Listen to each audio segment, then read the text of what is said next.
Born in the pines where the axes sing loud. Generations deep, we're a proud, tough crowd. Hands on the Bible, the timber, the steel. Faith in the Lord, the life that we feel.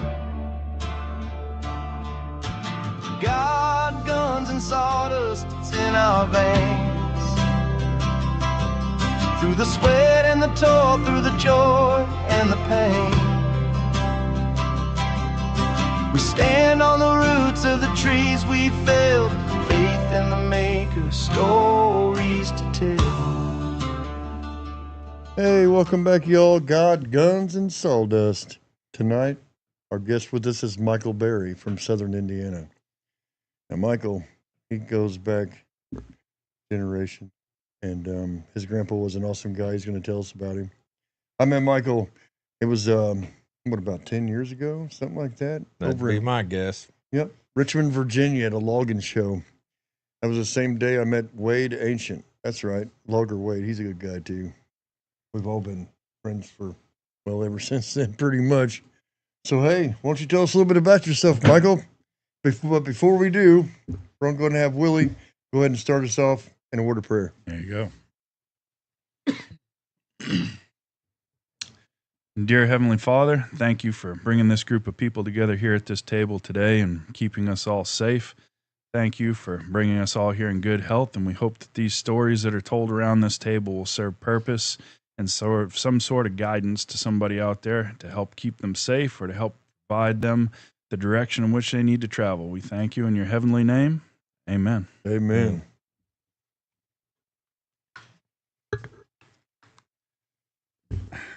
So, Southern Indiana and Northern Indiana, is there like a North versus South war that goes on here? Or is this just something a little different?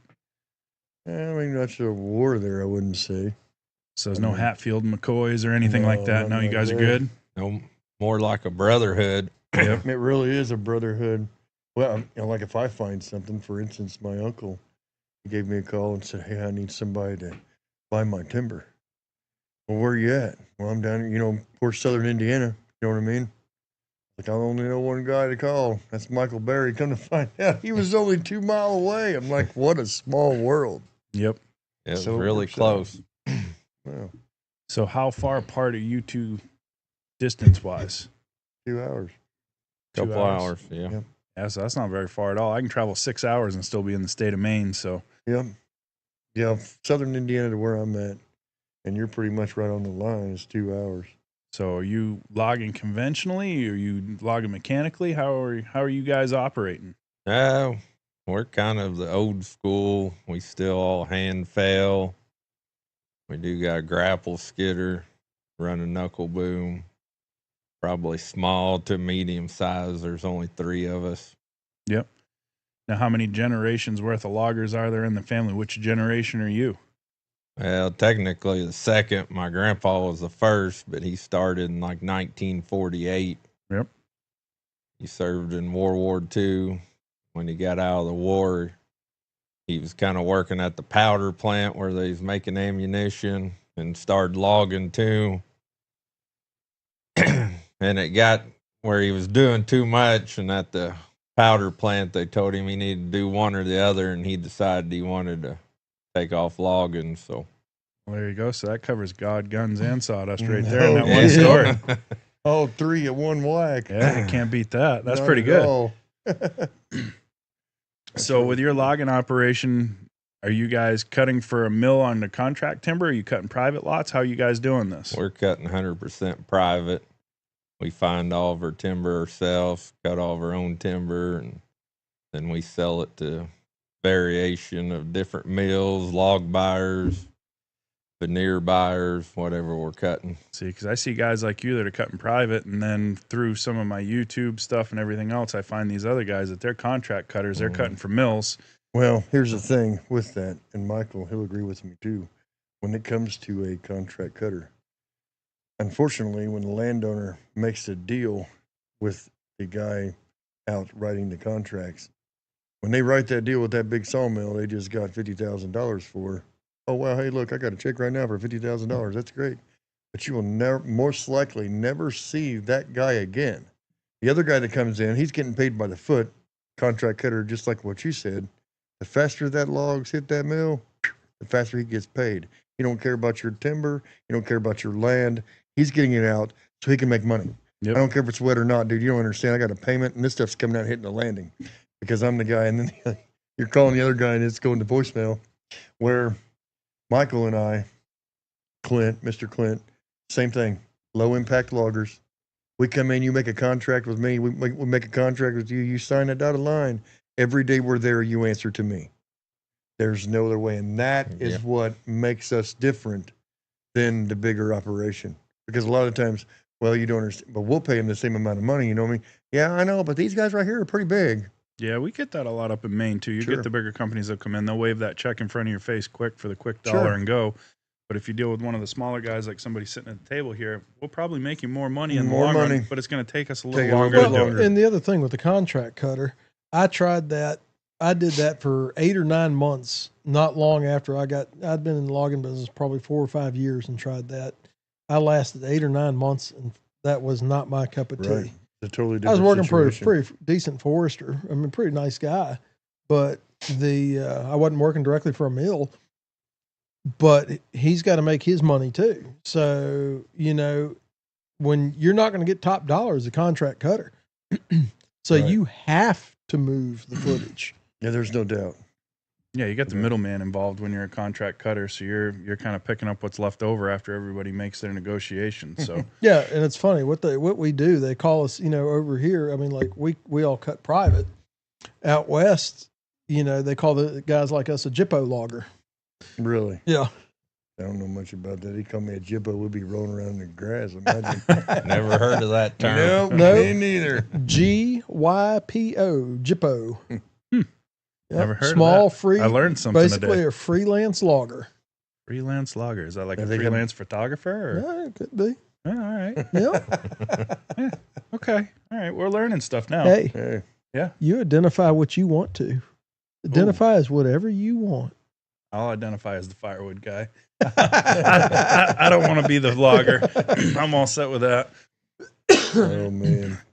So cutting private, what's the biggest issue or the biggest problem that you guys have with your day-to-day business that keeps you from being able to do what it is that you need to do? What's the biggest hurdle that you guys have to get past every day?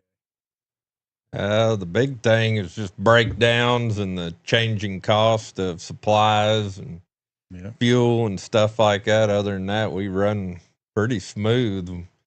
The guys that work with me, we've all been good buddies and friends, and we all get along and work good together, and just makes for a lot better work environment when you're not yelling or fighting with each other. If That's you can the come biggest thing. Yep. Yeah, sometimes those family-owned operations can get a little heated at times, I'm sure, Alan. Yeah. And everybody else, we can have a few stories about that stuff, but that'll be for another time, I'm sure. Another time on another day. But you know, when you start looking at multi-generations trying to do the same thing together, Dad knows how to do it better than you do, and Granddad knows how to do it better than both of you. That's and right. nobody's listening to anybody, and it can get interesting at times. Well, everybody does their own thing too. I'm not going to do it how Alan does it, and he ain't going to do it how I do it. So if you're in a family business, normally one family member wants to do it one way and the other one wants to do it the other way, and then yeehaw. Yeah. Saddle up. Here we go. It'll get interesting for sure, because I know, like Ryan, he's teaching his son right now and trying to teach him some of this stuff, and I know the way that he does it might be different than the way that Ryan wants to do it. Sure. But at the same point in time, everybody's going to do it just a little bit different, so you got to have a little bit of grace in there. And I know myself as a father, my son's just getting old enough, he's getting interested in this stuff. My patience, that's what I got to work on, is my patience. You know, when they're that young, I know when I was that young, you know, growing up in this and being at the sawmill a lot from the time I was 6, you know what I mean, to the time I can't even remember, you don't realize where you're at. Yep. Until one day you wake up, you're like, whoa. Yeah. My dad's a logger, dude. and I don't think you really realize when you're that age either just how much you're learning without actually doing anything. Sure. Just from watching everybody else do it, the things that you're learning. So myself, whenever there's somebody younger or somebody newer around, I try to really force myself to do it the right way, not take those shortcuts because they're watching you. They're watching every step you take. Yep. Well, I've got my son Caden coming on. He'll be 20 here in a week or two. He just got his logger certification.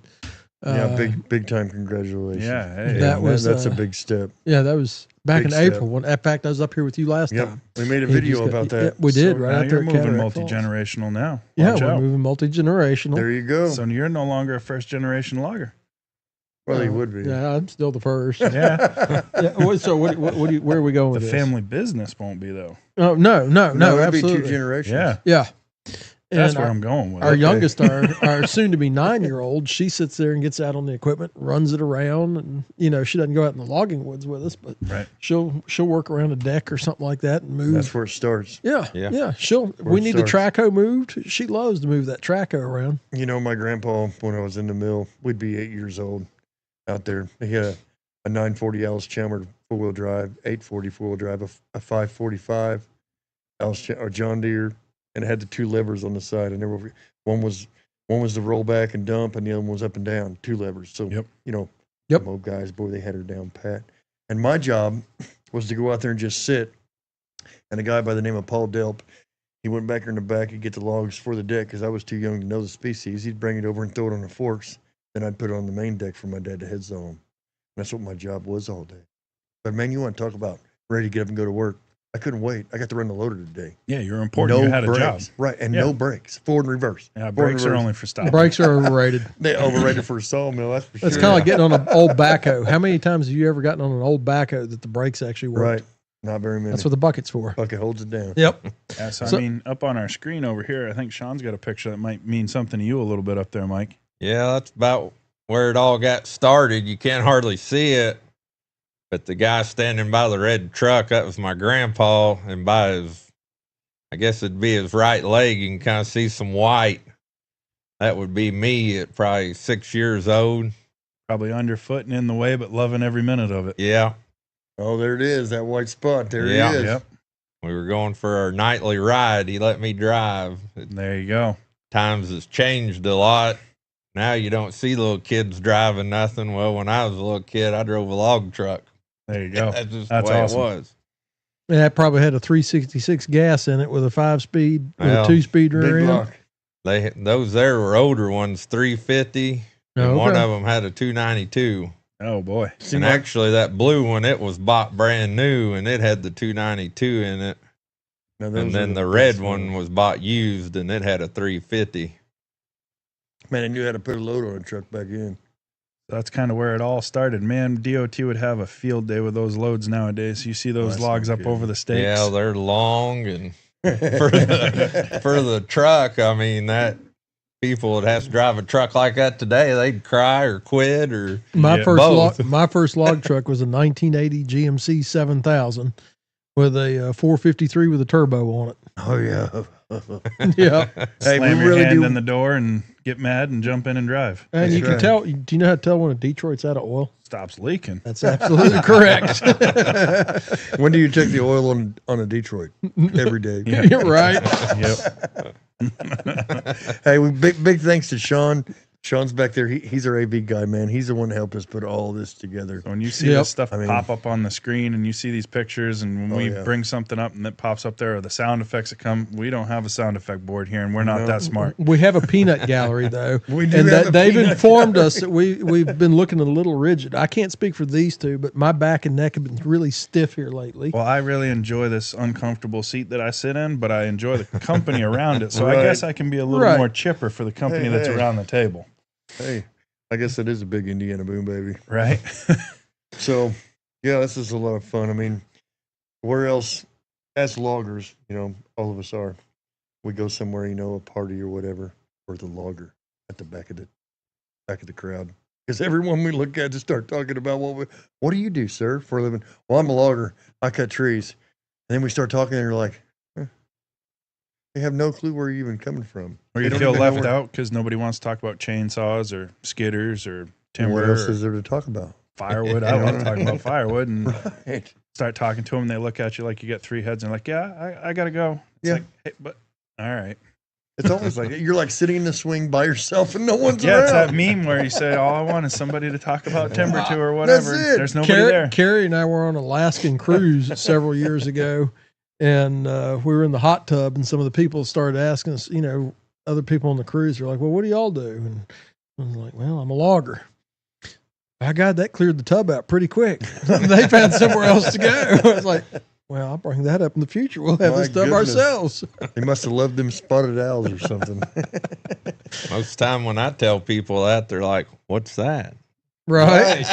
Oh, a lot of people haven't met a logger before when you Wait a think minute. about it. Were you that guy on Axeman? No, it wasn't me.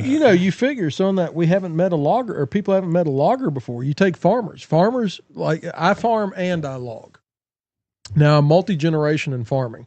My family's been farming in Virginia since the 1600s, but less than 2%, depending on what statistic you want to go by now, approximately 2% of the United States population are farmers. Yeah. Less than half of that are loggers. Oh, I know. So you figure the average urbanite or suburbanite, they've never met one of us.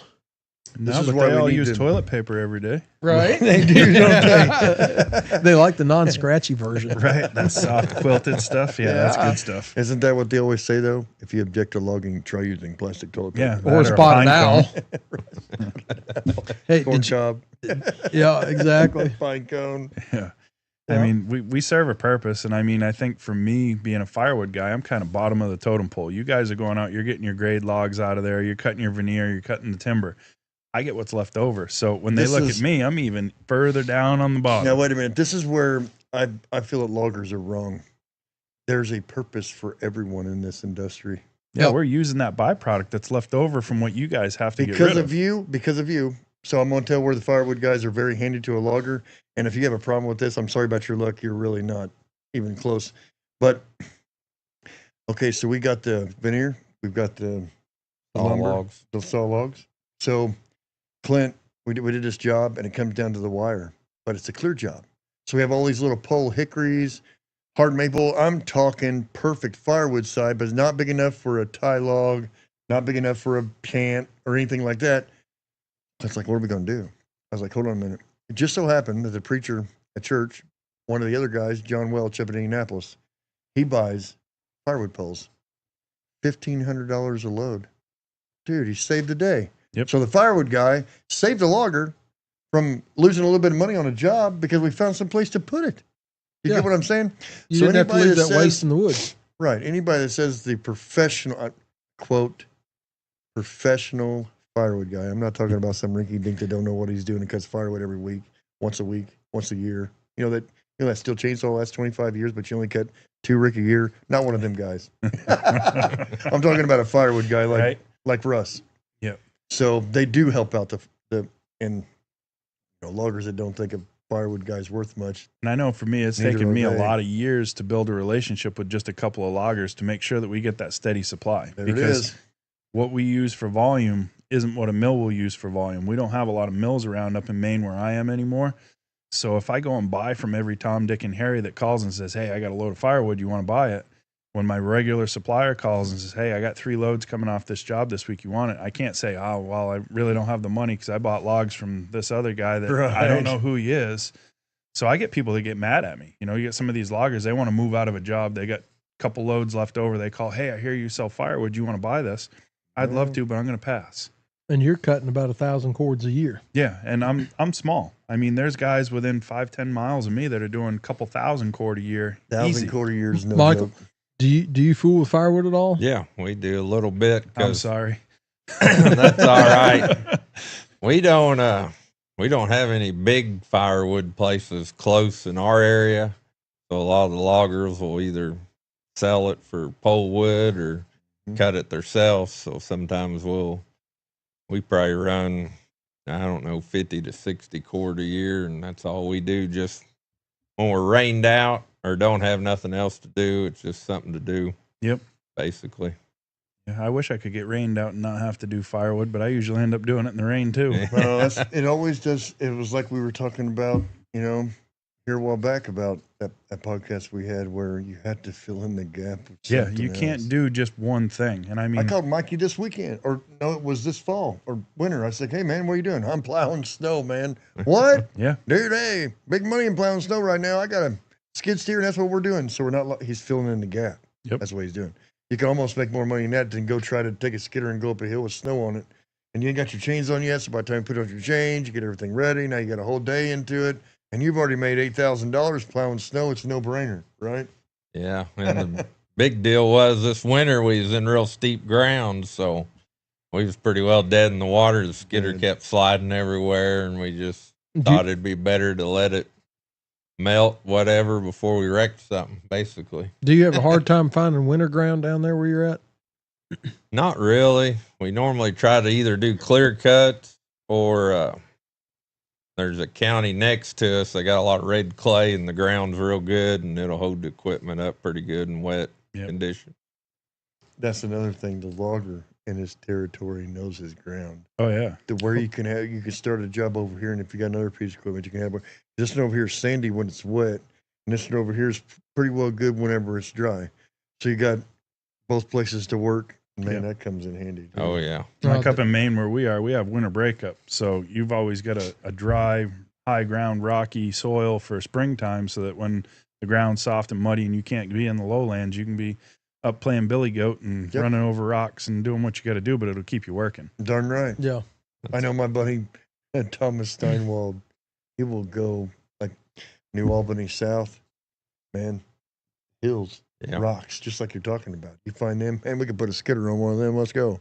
So we would leave middle of Greencastle, Indiana, and run straight down there, and we'd be able to work 2 weeks where we couldn't even work up there. Yep. Thomas is always getting it moving. Keep going. You have to, man. The skidders on steep ground is no joke. For anybody that's never run a skidder, if you're on a skidder and you're sitting up looking at a grade and the only thing that you can see is the sky and you can't see the ground ahead of you for where you're going, that's a whole different type of feeling to be on a machine like that. Yep. And what's even worse is when you got to come down the other side and whatever you're pulling's pushing, because they don't have the greatest of brakes. Again, you have to have that rush. That's what You that gotta front like the blade's for. rush. Well, the front blade only does so much in some instances. You can tell a guy, I think, yeah, you said you're running deer, right? Yeah. And that picture that you had up there, was that a 440 or 540? That was a I 440 thought C. that. Yeah, I thought that. So Tip over very Yeah. easily. Yeah, I very guarantee narrow. you, I guarantee if that's what he cut his teeth on, and you watch this man in the woods, he probably runs around with the blade to this day halfway down. Am I about Oh, Oh, right? yeah, you have Yep. to. Yeah. Yep, them 440s and 540s. You touch the brake, Oh, and man, they man. stand right up on that nose. The blade will Sideways. keep you from turning over, Yeah, too. that's You right. got her low. I had a Amen. 540B for years. Yeah, I started with a John Deere, was the first skidder that I had before I went to Timberjack, and just the center of gravity, the height of that Deere being so much higher. When the first time I side hilled with the Timberjack, I was used to having the Deere, and I'm all nervous on that hill, and I'm like, man, this feels really stable. I get out and I look and I put some wood behind it, and I'm like, this is really stable. And I was like, okay, so I got a little false sense of security, and I got myself into a spot that I shouldn't be. I found out there's still a tipping point, and There's it still a comes tipping quick. point. It comes real yeah. quick. And that blade on the Timberjack is anchored to that front axle, so Yeah. it won't hold you down like a deer. No, it will not. You go to drop the blade when it starts to go, it's usually too late. You're just going to flop it. You've used Jack too, haven't you, Michael? A few. We did for a little while, and after we quit hearing for a few months, we went back to deer. Well, we What'd know you what say? he was running. Yeah. Huh? 353 Detroit. Yeah, the Even old with Screaming earmuffs, Jimmy. you couldn't hear yourself think. Dude, And I was love like, them things, man. That was the thing when I was young, and we would, of course, there's like 8 sawmills around us up here. And so really, normally when you're out logging by home, you can hear a Detroit. Yep. Now I'm talking about back in the early 90s, you know what I mean? When I was a kid, Dad'd be like, hey, you hear that? What? Well, listen, you can hear it.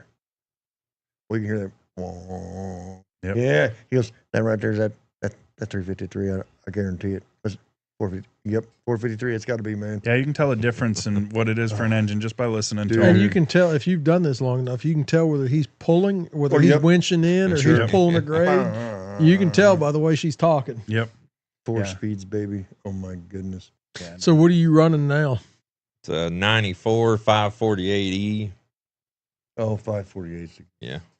So you got grapple and cable or just grapple? Both. Both. Both. That's the way to go. If you're going to have one machine and you're going to try to do a little bit of everything, having that cable makes a big A lot difference. of them come with both of them. I mean, most machines do. Yeah. 99% of them do. Many of them that don't. Yeah, up by us, they either run cable or they run grapple. You don't see many combinations. In most areas like that, like when I was logging out in Idaho, most guys, even though that's heavy mountains, most guys are not running winches on the new skidders. They're buying strictly grapples. I'll tell you why. You really want to know why? Yep. Because when they're a cable guy and they pull that cable, they're like getting it all day. Show them how. Look at that. Look at it right there. Huh? Then they getting that gravel. Huh. I'm not getting out, boys. Yep. You're crazy. Take that daggone thing off there. I don't want it on there, man. Who in the world gets out of the cab nowadays? You hear that radio? That's what happens to them. They just go. That was the quickest way to break somebody new in the woods was have them start pulling cable. Dude, I'm telling you what. Choke setters. That's where you started a lot of times. My dad, man, was strictly cable. I mean, he would get mad. My uncle, they got grapples. And my dad's like, look at that. See how big that thing is? You know how bad it's going to tear up a wood zone? Do you know how bad it's going to tear it up? I'm like, yeah. It's going to tear it up worse than our little jack is. He goes, that's right. So we're not even going to go there. So we went from a 225 to a 240. And then when we got the 380C, he thought that was a little, man, that might be too big. But the chassis was a short chassis. Mhm. You know, you put the 28Ls on it. It ended up being okay.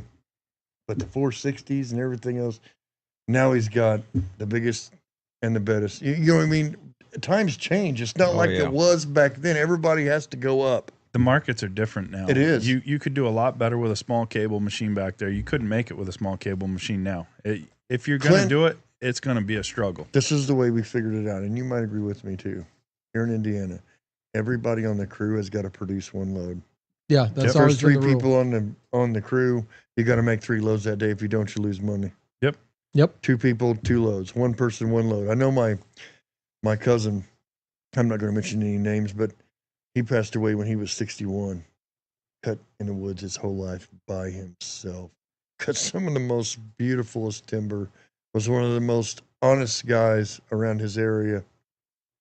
And we don't know what happened. We know that it was a big white oak that he cut. He always cut big timber. He always found big timber. Matter of fact, on his landing, when we went up to clean up after he passed, there was a walnut up there 4 foot through and, oh man, 25 feet long. And I was like drooling all over that thing. But I mean, he really did good work. And he was a full PPE guy, and he was my cousin and never left home without it. And I don't even think that had anything to do with it whatsoever. When it bowed the tree down, it bowed a hickory down. You guys know how flexible hickory is. Well, when it came off of it, it broke off a limb every bit of 8 inches and probably 30 feet long. And it rode the hickory back. And about the time he turned around and went to look up, dude, it blew his hard hat up. The homeowner, everybody knew that he cut by himself. The homeowner would know that he cut by himself. So he went in to check in on him, like most homeowners did with him, because they all loved him. He was an awesome guy. And he heard the saw-eyed one. And he said, well, I'm going to stand right here for a second. He's like, I know he's just going to pick that thing up and rev it up here in a minute. Well, I better start walking back there. And the closest he got back there, he's like, I know he's going to pick that up here in just a second. When he got up there, it was idling right beside him. The hard hat was in pieces, and he was no longer with us. Yep. It was his time. Yeah, no, we've touched on it on a few podcasts already, and we haven't done many, but we all know somebody, everybody sitting at this table that didn't make it home. And every time you hear a story about somebody that didn't make it home, the ones that cut timber, when you go back to the woods that next time, it's all even more serious than it was before you heard it. Well, every time you talk about it, I mean, you can feel the hair stand up on your arms, because we've all had those moments where something happens and you got lucky. Yep. Because or the good Lord was watching over you. Now, you said you still hand cut. Mm-hmm. Are you who cuts on your crew?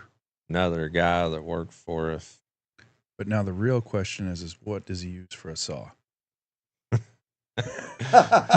Oh, what? Close your ears out. Oh, Here we go. Steel. Oh, Which one? He prefers the 462 because of the weight. Yep. Hey, I've Yeah. heard good, I've Well, heard the good things about 460s were them. the gold standard for a long time. But they cut 2 trees, you got to fill them up with gas again. That's the only thing I don't like about a 460. 3 trees and you're filling it up again. And it's got them little screw little things on there. Well, you got to be smarter than Cap there, Mr. TKP. I understand. I totally understand. But why couldn't you just screw it on like a normal person? I don't know. How many loads a day y'all normally getting? For the most part, we probably average 2. We should be getting 3. I kind of. But what are you hauling on though? Let's clarify that. What are you hauling out with now? And 3 bunks semi. Are you contract hauling or you do it yourself? We haul ourselves. You I gotta do check all the out his hauling. truck. And I wish you had a truck up on So the you're screen. probably getting what? Now you're still on Doyle, right? Yeah. So y'all are what, 45 to 5?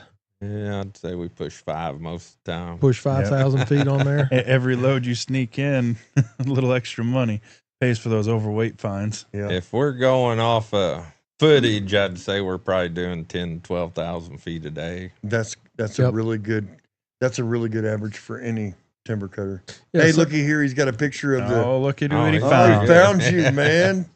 Thanks a lot, Sean. We appreciate it. There's Bary Logging right there. Yep. The yellow truck The at yellow the top truck, of the corner. First yeah. one. There it is. Yep. That's the old Oh. Bary truck. Now, I want to tell y'all something. If y'all see the poster right here behind Mr. Russ Willey, that's Wood for Warriors right there. They're a really awesome organization out of North Carolina. And they make sure our veterans do not go cold in the wintertime. And Michael happened to be part of the crew that went down whenever I went down with Eric Kennedy. We all went down. Michael brought the yellow truck, man, with all the equipment on it to help out down there. We did 351 rick of firewood for the people down there in Shawananoa. Yeah. Well, we ended up meeting Aaron and Amber from Wood for Warriors. Yep. Man, we ended up setting up this awesome event coming up. I know Michael's going too again because I know our whole crew cannot wait to go down. Aaron and Amber are some awesome people, and what they do for our veterans, like I said again, that they make sure they don't go cold in the wintertime. I know they have over 83 people that veterans they supply, an hour in their radius, 3 cord a year, y'all. That's a lot of wood for 3 people. So this August, it's going to be Labor Day weekend. Labor Day weekend, we're going to be in Hickory, North Carolina, and we're going to be live in Hickory, North Carolina, all of us, and with Aaron and Amber. And we're going to get it to where they don't have to do the firewood this year by themselves because we're going to have a lot of different people coming. Yeah, to we help got a us lot of do people it. coming from a long ways away. I'm coming down from Maine. Maine. I usually have to travel the furthest for all this stuff. Yep. And, that's okay. And I'm okay with that. log ox. Because you're special. Yep. I've Log ox. always been special. Mom said you're special. I know. Right. Lucky like that. So But no, Wood for Warriors, it's something that has really gotten attention. I've had businesses up in our area that have donated stuff. I know PV Manufacturing up in Eddington, Maine, they donated some axes that we raffled off at the PA Timber Show. We got over $600 for Wood for Warriors at the PA Timber Show. that was an awesome event. I mean, it's stuff like that. When you see the community pull behind these veterans, we can't sit here at this table and do what we do without those veterans doing what they did. Amen to that. So what little bit of effort we put in to make firewood for them is just a small fraction of what we truly owe those people for what we have for freedom and liberty to do what we do. Amen. And I know Wood for Warriors is looking to go nationwide, and we're working on it. So it's going to be really awesome to see how that goes. We're gonna push. We've got some people in Maine. I don't know who it might be. We've got some people in Indiana and Virginia that might be involved at some point in fashion. We're looking to make this here on the into screen. something really good. And they are a true 501c nonprofit. So when Yes, you they are. donate to Wood for Warriors, that money goes to Wood for Warriors, all of it, and it is allocated to go to the veterans. So Guys, this is an awesome organization. I am so happy. Every time we do a podcast, they are going to be behind us because we can't do, like Russ says, we cannot do enough for our veterans. I mean, man, if it wasn't for them, we would not have the freedom that we have. I mean, we use the Maine Veterans Program up where we are in Maine. That's who we've always supported. We've already contacted them. We're going to be teaming up for Wood for Warriors. They thought it was fantastic. They want the news crews and everybody there when we announce that we're rolling out Wood for Warriors for Maine. And it's just going to be really awesome. When you pull up to some of these veterans' houses, especially if they don't know that it's coming, and you see the tears start flowing because they don't know how they were going to keep that house warm or because they had bills or other things they need to pay. The best part is this Wood for Warriors isn't just firewood.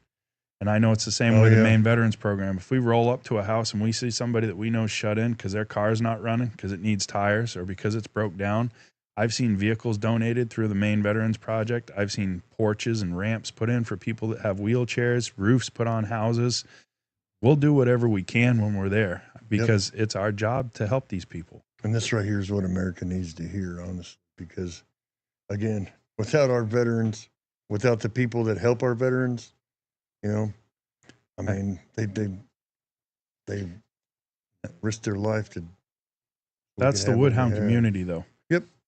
All of us will go out in the woods. We'll work our guts out, whether it's in the firewood yard or the woods all day long. And if somebody needed something at the end of the day, there isn't one guy sitting at this table right here that would say, no, I'm too busy. Yeah, you know, when we went over there and worked and did all that work for a week, I haven't never felt so good in all my life. And I'll tell you right now, I don't think I've ever ate that good in all my life. I mean, let me tell you what, that Southern hospitality is something. Mississippi mud cake. Oh my word, I love you. Yeah, and I know. I still dream about that cake. Like when we went to Indiana for the Hoosier Firewood Hysteria. Look at the spread that they put out for us when we went to the Hoosier Firewood Hysteria. That was a buffet that 150 to 200 people walked through, and there was still enough food left over to feed them all twice over again. Oh, I'm telling you what. Now, see, that's the thing. Also, Log Ox is also putting some stuff together. They're sending a lot of wood splitters to Wood for Warriors on that event. I know we've got Easton Made. We've got Wolf Ridge is going to have some stuff there. There's going to be so many people. We're going to have a lot of Timberwolf stuff. I got to bring the oddball. I'm bringing all wood down from Maine. I got to be the oddball. Coming. I can't run what everybody else runs. I got to be different, and it's the world's fastest log splitter, guys. And there's a reason that they cut it in steel. It's because it is the world's fastest log splitter. Right on. So it'll be a good time. It's going to be a lot of fun. There's going to be a lot of different people there. We're going to, if you guys are interested in helping with this event, you can check out Wood for Warriors on Facebook. You can contact them right through Messenger. Yep. They've got an event page set up for that Labor Day weekend event. I think we're all set on equipment. I don't think we need any more equipment, but we can always take more hands. Yes, so if anybody's interested in coming down just to lug wood, carry wood, whatever it may be, come on down. The more the merrier, and it'll be a good time. When you put all of these woodhounds together, that's what I call them as woodhounds. I don't care if you're a logger, a firewood guy, a sawmill guy, whatever. We're woodhounds. You put them all together, it is amazing what a group of us can get done in a day, because most of us, if we're doing this full-time for a living, we know how to work already. The work's not the hard part. And then when you get to work next to somebody else that knows how to work, it makes it really fun to see what you can get done in the course of a day. Communication is awesome, because all you gotta do is look at the other person. You already know what they're thinking. Oh yeah. Yeah. We did that a lot while we were there. Yep.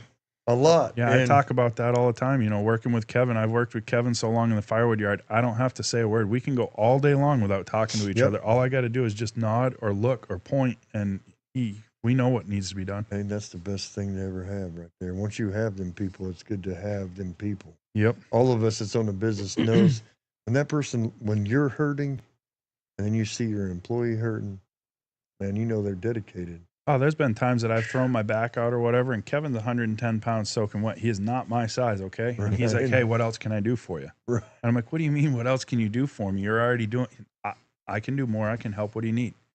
And I mean, it's the same way with any of us. I mean, when you were hurt and stuff like that, you had guys that would step up and help out. That's what it's about. It is. Because guess what? It might be me tomorrow that gets hurt, or it might be Mike, or it might be Ryan sitting at the table. We don't know who that's going to be. And out of work.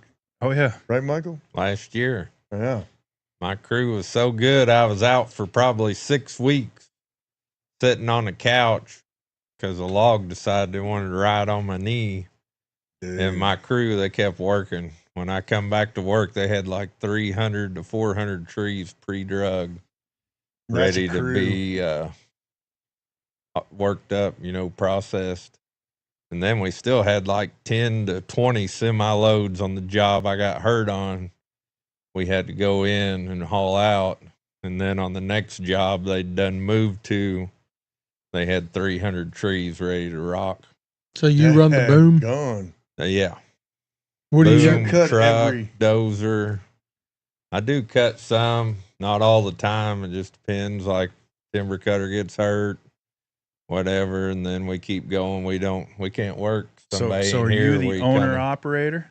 Yeah. So Michael- that's why you're doing everything. That's why. Yeah. Because Michael don't tell anybody to do anything he's not going to do. He's just Yep. like a That's regular. exactly right. That's the way to do it, dude. You're a boss when you get your butt out there. Lead from the front. yeah. Buddy, I'm telling you. Yep. A boss will stand behind you and push. A leader is going to be out front saying, "Hey, follow me." Bingo. Yep. And I understand exactly what he's saying when he Yep. says he'll do anything, because guess what? At the end of the day, if it doesn't get done, the only one that you can blame at the end of the day is the You. guy you're looking in the mirror at. That's it. Exactly right. What are you running for a boom? 99 for Airco. We're actually kind of odd. A lot of people down in our area, we got a circle saw. Slasher. People, yeah. Yep. Big Up slasher. where I am, we run circle Yeah. saws. That's all we have. We don't use bar saws up where we are. I see my dad when it comes to a wood processor. Oh, you got to have a circle saw. But then when it comes to logging, he uses a chain. See, now up where we are, I've got guys that are old school and I got guys that are new school. All the old school guys that are my dad's or my grandfather's age, they may have a knuckle boom on the landing. They'll lay all their logs out and they buck them all by hand with a chainsaw. Every single one of them. And I've argued and I've fought with them, and every one of them says the same exact thing. The Quality. easiest way to lose money Yep. is to sit in that seat and run the slash. Okay. So my dad would totally argue with dude. He would be like, game on, I guarantee you. Yep. Because he would tell me. So a good friend of mine, and Scott, don't shoot me. My buddy Scott Pingleton, man, I logged with him, and he would mark them off on the ground with his ruler and everything. And he had a buck saw. He would use the buck saw just to cut them off. He didn't ever use a chainsaw. I'm like, hey, man, it's got marks on there. How long they are? Yeah, I know, but you can only mark them one time. And he just never took the time to figure. Now, my dad, on the other hand, I'm like, man, Dad, you ever made one too short? Well, no. I get out and I measure it. All you got to do is know where it's at on there. How many times you use it? He goes, I'm not getting off this thing and marking nothing.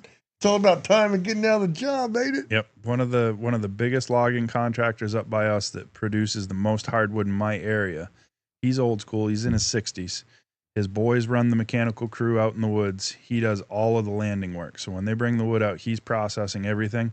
You go to his landing at any point in time, he's got 3 trees that he'll lay out where he can reach with the loader, and he fans all his logs out. He'll fill as far as he can reach with the loader. He goes out, he hand bucks everything. Then he sorts and grades in the piles. He has all his logs all graded before the truck even gets there. And he doesn't care what the truck driver says. He tells him, this is my grade 1. You put this on that truck. This is my grade 2. Yep. That goes on that truck. Everybody's in separate piles. Everything is. And he is to a T. I mean, I've walked into his jobs, and when you look at his jobs, I really don't think there's anybody that's any neater with it, but he does it his way. Yeah. Period. Everybody gets, I guarantee Oh, you're yeah. that way. Yep. You know how to lay it out put it on a truck. Yeah, when I was hurt last week, our skidder operator actually stood up and started loading trucks a little bit with the boom, and he's pretty young. And I hobbled out there and leaned beside a log, and he'd pull them up, and I'd tell him where to cut them. Did you So say you we got could- hurt last week, Michael? Year, Year. Oh, if yes, I yeah, said yeah. last week, I was Okay, I was making sure. Yeah, you they- got hurt What were you recently. doing when that log decided to ride on your knee? loading a semi with a skid steer. We was trying to get all of our walnut on one load like a normal Been there, logger done way. It was going to be a big load, so I was trying to flip it up over another log and Came back. came back. And when it came back, the forks was all the way up, and it came underneath the forks, and it caught another log on the way down and pretty well arrowed right into the cab. How big Right was it? into his knee, man. Ouch. Hit my knee direct, and that was the only thing it hit other than the glass door. But the log size was probably 10 or 12 foot long. Oh, man. Walnut, probably 12 to 14 inches on the small end. What kind of damage did it do? A Crushed good it. bit. Yeah. Did you have to have, So you got a bionic knee now? No, No? Well, that's luckily good. it didn't really. I couldn't bend my leg for like 6 or 7 weeks. It bruised every bone in my knee, done a tibia spinal fracture, and then done like 4 or 5 big cuts in it. Had glass shoved in my knee. They had to dig out Oh, from boy. the door. Yeah, Yep. Let me Good tell you what, time. bad guys. times. Hey, Michael Bary is no small guy. He is No. 6'4", and he is a big dude. I mean, 6'6". this 6'6". He's 2 inches taller than me. Correction. He's a monster. I'm telling you. When Hey, he shakes your hand, it's like, "What's up, big dog?" You know what I mean? You know what you call him? Definitely not late for Anything supper. he wants, starting with sir. Hey, you know, we went and ate at Buffalo Wild Wings when I first met him. All of us went out to big old. Every time we go to the Paul Bunyan show, all of us would go to Buffalo Wild Wings on Saturday night. What's Michael order? The hottest wings on the market. Ooh, And I was like, punishment. "Yeah, right, Michael. What are you doing, dude? I've tried that. You're crazy." He goes, "Oh, they ain't that bad, dude." At the end, he was licking his fingers. I'm like, "Dude, you're not even sweating, bro." I mean, I've never seen anybody do that in all my life. So, and I know he can cut trees. I've seen that myself. So what's Bary Logging got in store for the future? You guys looking to expand, add anything new, more of the same? What are you guys looking to do? I mean, everybody always wants to expand, but we're probably at a good place, and we're just Sometimes when you find riding something that her really out. works, Yeah. you stick with it. go with it. Well, limiting thing is finding good young people to come in that'll work. This is Yeah. what we're trying to do, Michael. We're trying to get these podcasts to get the younger kids interested in coming and doing this stuff that we do every day. And a lot of the questions that I get on my comments, where do I start? Who do I call? Are you hiring TKP? No, I'm not hiring. You have to go to your local forester. Go talk to them. Go down to the local logging guy. You have to be Come see a firewood guy. come see a firewood guy. Start on the ground, start on There the you landing. go. There you go. Start doing that. Work your way up. I mean, there's so many different ways to get in this business. We just need you. That's all I know. Because a lot of the older generation are falling out. You know, a lot of people ask, well, how in the world do you and Bary? And, you know, same way as Clint, he cuts this kind of like the same way I do also. But Boys in the Woods is the same way. It's an old school type deal. A lot of the newer generations today didn't make it that far. Like I'm a 5th generation, so 4th, 3rd. They seen how hard their dad worked when they got home. He fell over. His hands were blistered. They're like, "Dad, you're awesome, but I'm not doing this. I'm gonna become a lawyer or a doctor. Or I'm working at Walmart, bro. I'm not doing what you're And you doing." know what? Honestly, any of us loggers probably wouldn't hold our kids back for that because we Amen. know how Yep. dangerous this We job do. is. We know what is Yep. involved with it. Yep. But at the same point in time, there's still that kid out there that's never going to be a lawyer. He's never going to be a Right. doctor. He loves to work with his hands and doesn't know what he wants to do. Yep. That's the one we want. And we don't care if it's a boy, a We girl. do not care. You come on over. We'll find something for somewhere. Some of the best loggers out there now are starting to be women. Well, my I've seen wife, some women fallers that are really impressive up our way that'll really put the guys at a run for their money. You know, my that wife lady- logged with me for the first few years on a daily basis, running, and that was back when we still had a 540. You know, we'd run a 540G some, and but we went back to tractor logging. But yeah, My aunt- she'd get in my and aunt- log.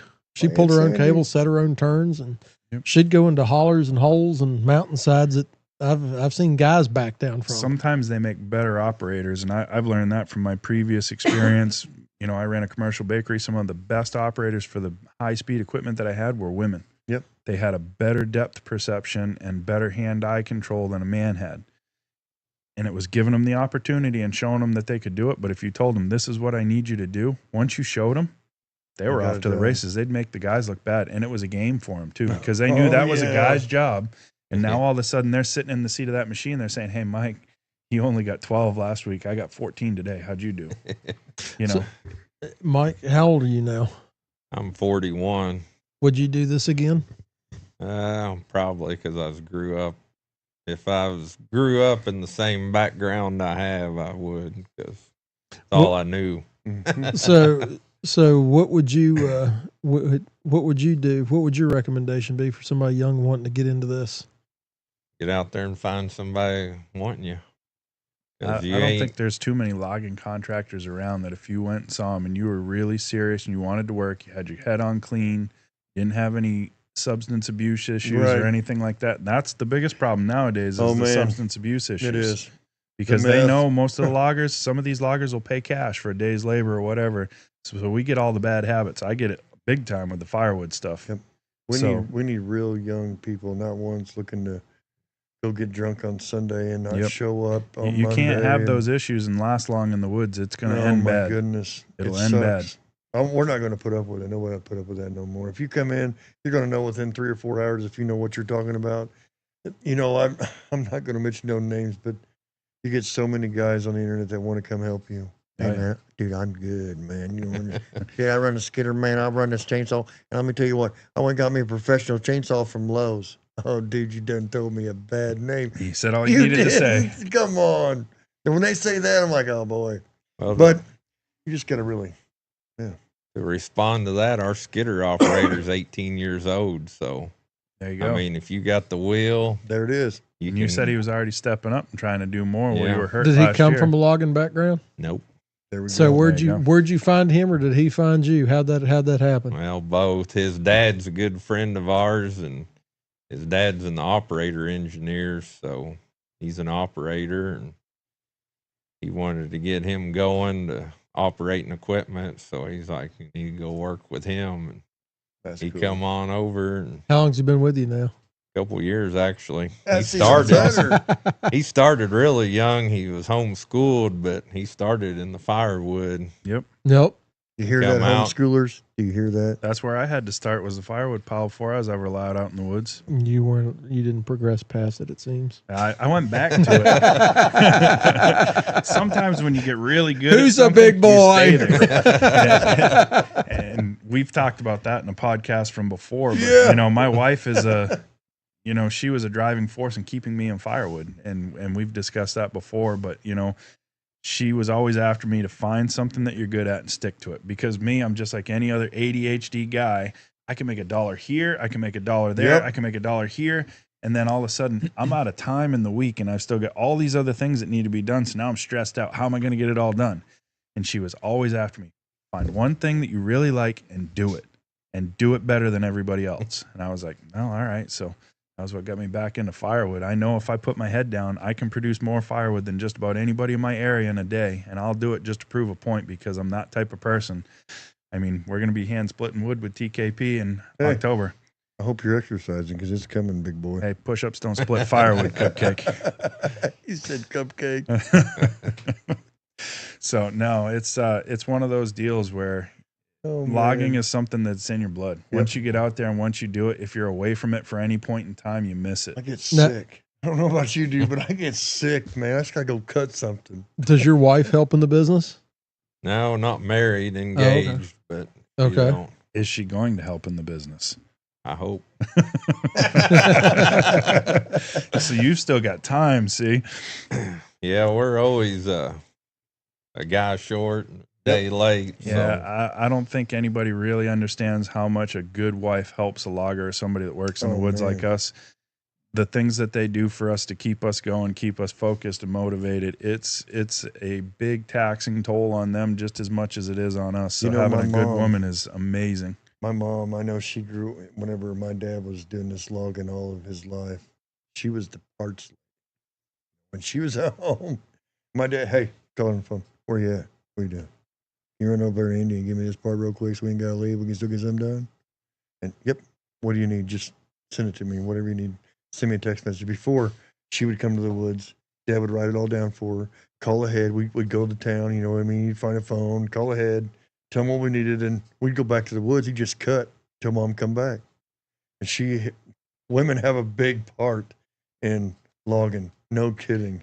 And honestly, having them on your side to help is almost better than having a couple extra guys, because they're a lot better at multitasking than we are. Unfortunately, as much as I hate to admit it, they're better at multitasking. So it's just one of those deals where, you know, having that extra person, and especially somebody that has the same interest, you're in the same household, it's the same thing. It is. So they're working for the same team. It makes a huge difference. It does. You're both on the same page.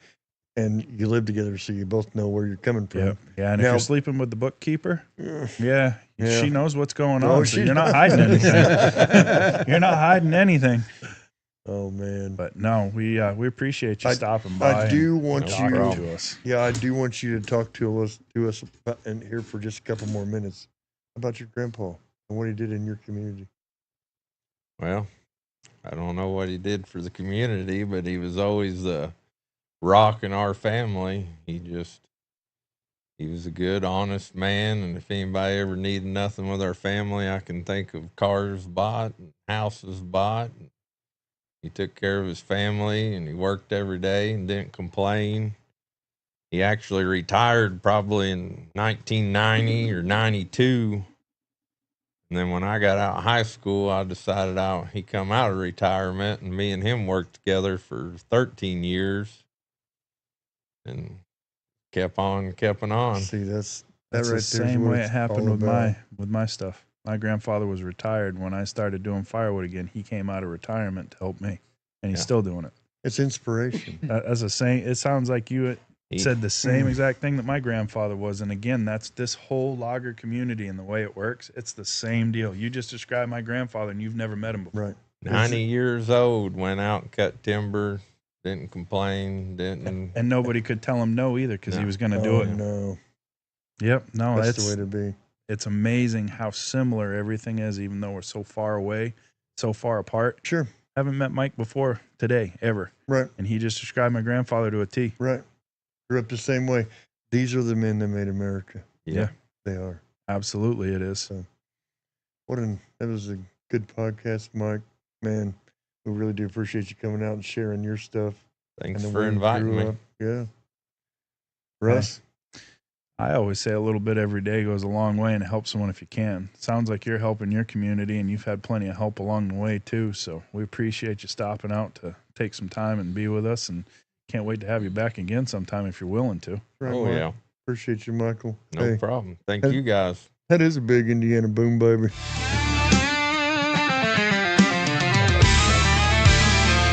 Got guns and sawdust echoes loud, carving out truth where the strong stand proud. We're done for now, but we'll be back again. Tune in next time where the stories never end.